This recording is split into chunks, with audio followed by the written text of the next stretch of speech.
Then Susan B. Anthony, Clara Barton, Harriet Tubman. Of course, we can go into each one separately. Susan B. Anthony and Harriet Tubman really being civil rights leaders, Clara Barton being a nurse. There's so much to say here. Susan B. Anthony going against what women were supposed to be like and getting a lot of trouble for that. I'm pretty sure she was hurt and detained and different kinds of things happened to her. Whereas Clara Barton, who was also very strong and did things that were, in her case, I think, if I recall, the women weren't on the battlefield the same way until she was more coming along. And Nightingale, too. I think that's what they were. But she was in a female-approved type of position, of that helper position. Didn't get as much trouble. Harriet Tubman, well, whew, what an amazing... I would want to talk so much more about Harriet Tubman in a separate place. She epitomizes standing up for yourself and not being able to just have civil disobedience. Exactly what I was talking about. So those are three women who were all born within a couple years of one another, who made these amazing marks. I want to point out here that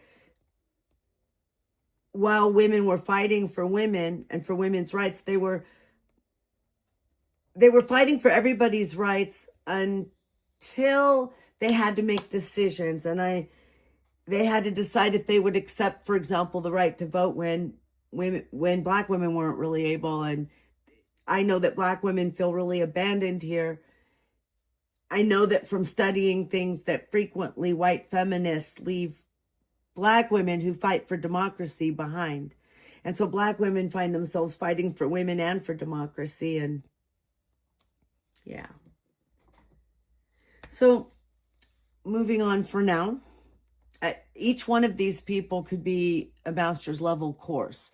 So my moving through them fairly quickly right now is definitely more of a high school move. The connecting that I'm doing between and among them and connecting them up to the other talks that we've had moves it up into more of a college level. But to dig in at a master's level, so much more. Picking a couple of these people, for example, where I was starting to go with Adam Smith and Karl Marx, that was moving towards that area where I would consider it to be master's level work. So Ambrose Burnside, I know he was a general in the Civil War. The thing that I know the most about him, just offhand, is the fact that he had these enormous sideburns, and that's why we called them sideburns, that they were teasing him. That's why the burns. We get to Alfred Nobel. What did Alfred Nobel do? Alfred Nobel invented dynamite. So I'm saying, for a deeper dive into Alfred Nobel, I'm really very interested in why he invented it. Was there somebody or something he wanted to blow up? Was it for mining? Was it for construction, destruction? I'm really interested. You found out? He was trying to stabilize explosives because they were very dangerous. So he was trying to find a way to stabilize nitroglycerin so it'd be safer to use explosives in working. So he wasn't really being destructive. He was thinking about it in terms of construction and people doing projects and things like that, and not blowing off their fingers and all that. Trying to make it more safe. Well, thank you.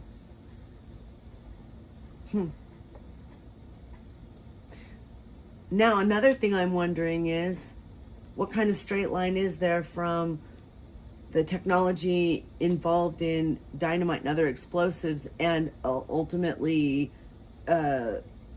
nuclear bombs? But again, moving along, because that kind of science thread is beyond the scope of maybe the whole course, but certainly my head right now. Okay, now we get up to Mahatma Gandhi. Now I want to kind of compare Thoreau and Gandhi, because while they both talked about civil disobedience, and while Thoreau suffered to a certain extent in jail and whatever he had to deal with, contrast being able to live in Walden on his friend's property with Mahatma Gandhi in an occupied country with and then Mahatma Gandhi comparing him to Thomas Jefferson. Here you have somebody with these huge noble ideas and important things that changed the course of history while they were exploiting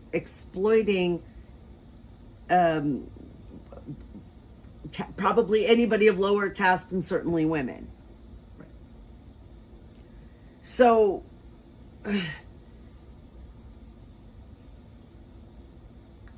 I guess what I'm getting at is that some of these people, I understand the same kind of thing about like Mother Teresa. Do we look at what they did for the good? Do we look at what they said for the bad? Do we look at how they exploited their intimates? Do we look at the grander good? People are very complicated. And they do... These famous people that are such big figures, that they're not simple. We can talk about certain things about them, but they're definitely not simple. Now, Hubert Herber, you know that somebody did that very thing on Jeopardy one time. They were trying to say his name, and they did something like what I just did, Hubert Herber. Yeah. Anyway, he was a president. And the president right before FDR, and if you'll notice, they were born just a few years apart. And yet, what a difference. Hoover came from Iowa. Roosevelt came from New York. Roosevelt was of the elite, which makes some of what he did so very interesting. Hoover, I don't really know. I'm going to guess that he came from more of an upper middle class background. But I don't really have a good reason for that, because I don't know. He may have been poor and developed his own money as he moved up in politics. But here, both of these gentlemen were president facing a similar thing. The markets had dropped out of existence. The floor dropped out of the market. The market had done crashed. And people couldn't find jobs. And things weren't... People just didn't have the money to be able to buy things, so that things weren't selling, so things weren't improving, and blah. Very bad. Recession plus on steroids. Well, Hoover's concepts apparently didn't work out so well, because the depression got deeper, went on longer, and people started living in little Hooverville tent towns or little tiny houses or whatever they were doing, but it was Depressionville slumlord stuff. So, I mean, not slumlord, but slums. Right. Tenement type things and yuckies, right? Yeah. And they weren't living well. Roosevelt came along, and what do you know? He did all these things that some of Joe Biden's ideas, or those ideas that I think Biden was trying to reach for, was to actually provide the means for people to be able to start picking themselves up again, right? A little scaffolding. The New Deal was scaffolding. And I think he pushed the New Deal even further to pick up people who had never had it good in the first place, families who'd never made it in the first place. So he was trying to give everybody a way to start climbing the ladder, which, like I said, that was the stated goal of Biden. Now, I don't want to skip over Gertrude Stein and Helen Keller too much.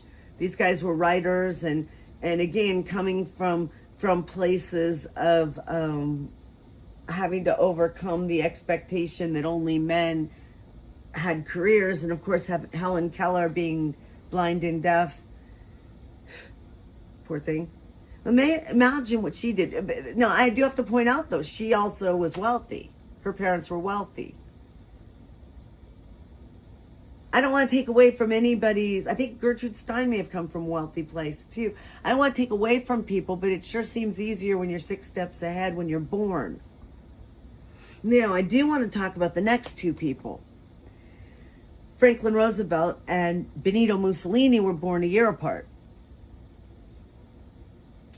Roosevelt was born, like I said, into a very upper class, very wealthy family in this country, obviously very steeped in capitalism, and around the time that was like the Gilded Age. Roosevelt came up in a very fancy, very expensive, very posh society, and what did he do? He did something that was kind of democratic socialism with the New Deal. He brought in a socialist element. What do I mean by socialist? Where you tax people and you use that money for the good of the people who aren't able to make it on their own. So, interestingly enough, you have Benito Mussolini, who came from a place of, how did I put that? Oh no, it was more Mao. Was it Mao? Was it Goebbels? I don't remember. I made that comparison. Well, that Mussolini came up and became fascist. I was going to have a really good point there. Do you remember? I do not remember. Roosevelt and Mussolini. Mussolini became very fascist, obviously. A strong man from Italy. I'm laughing at myself. Well, you know what? If I come up with that connection again, I'll pop back in, if nothing else, to the comments, and I'll share that. Oh, that's really very funny. I should have written it down. Well, I guess I do remember something, that Franklin Roosevelt, who was brought up in such capitalism, brought in the democratic socialism. And I think I was contrasting him with Mao Zedong, who was very much a communist, and wrote the book on Chinese communism, like I think literally. And now you have the Communist Party, while still following his dictates, playing in markets, bringing in markets, having China working in the markets of the world. And so now you're seeing kind of the opposite end of it with the managed markets of a kind of socialist system. That's what it was. So I don't have to come back. And Mussolini was still a fascist. And we'll get into Mussolini more concretely when we're talking about strongmen, because that's a whole thing in and of itself. Eleanor Roosevelt. I just don't have extra to say. She was the wife of Franklin Roosevelt, and was a stateswoman of her own, and did a lot of, coming from a place of her own personal wealth plus marrying into wealth, her focus was to do good for the common people. Moving along to Joseph Goebbels and Golda Meir. They were also born a year apart. Joseph Goebbels was the mouthpiece, the Caroline Leavitt, Stephen Miller combination that Hitler had at his side. That's good. Caroline Leavitt. If Caroline Leavitt, I don't even want to say it because the whole thing about his wife and Elon, it's all too weird. So Goebbels was a nasty, nasty creature. I think that he's in here for a couple of things. One, he would have styled the propaganda. So whoever it is that does gosh, I guess Trump even has a piece in it, because it's sort of like you don't have other people doing your tweets necessarily. It's too easy for the common person to just tweet. Golda Meir came from Ukraine, came from Kyiv, was Prime Minister of Israel. At some point, we are going to be talking specifically about the Middle East and Israel, and how it got started, what the Turks had to do with it, what the Brits had to do with it, what Americans had to do with it, what World War II had to do with it, who was there, who came there, the composition of Israel, and why all these people are so darn annoyed with each other. Keep this in mind, however. As wonderful as some of the things that Israel has done may have been for the Jews who went there, that's like being all excited because the Declaration of Independence did good things for white men. There's a connection there. So Golda Meir was born the same year as my great aunt, is Aunt Ruth.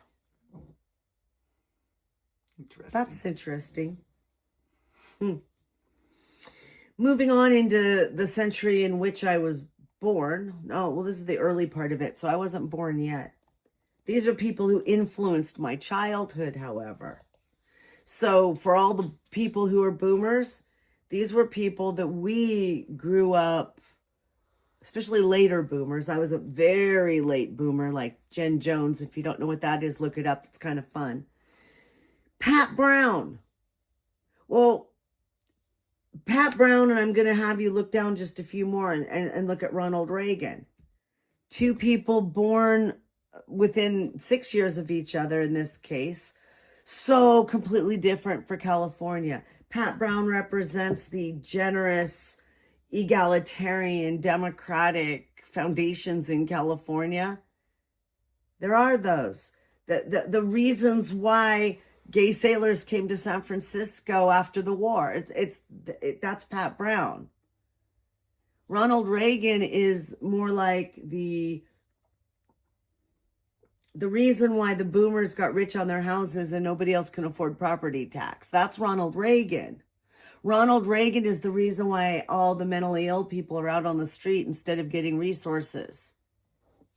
That's the difference. Well, Pat Brown was I think, right? Was he governor when Johnson was president? Maybe And, still.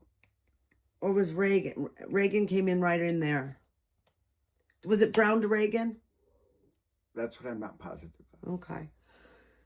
Well, Reagan then went on and did what he did to Lyndon B. Johnson had the Great Society, where he tried to do some of the types of things that Roosevelt had done. And again, successfully. And plus, he was really involved with civil rights, the Voting Rights Act and all that. That was a lot of Johnson's work. Reagan came along and began the destruction of it. He really brought in a different kind of corruption that we were aware of in the moment, if that makes sense. I'm not suggesting that anybody wasn't corrupt ever. I'm just going to suggest that Reagan said some of the quiet part out loud, or allowed some of the quiet part to be said out loud. Reagan led to Bush. Bush led to Bush. Led to Iraq. A lot of things went from Republican to Republican. Notice Nixon isn't here, at least not, I don't remember if he's in here or not. So I would point that out, that Nixon isn't in here and probably ought to be. Maybe he's younger and I just don't see him. I don't see him. But Johnson was making a deal, had a deal worked out with North and South Vietnam, apparently. They were going to end the war, but if he had ended the war, he might have been able to get reelected, and that wasn't good for Nixon. No. So Nixon talked to the president of South Vietnam and said, wait, you can't agree to this. And so he didn't, and so he didn't, and then Johnson didn't run again, and boom, there was Nixon. Like gross. If that hadn't happened, I don't know, if Nixon had never been in, I don't know. All of history was changed because Nixon did us dirty and killed how many people for that? Right? Right?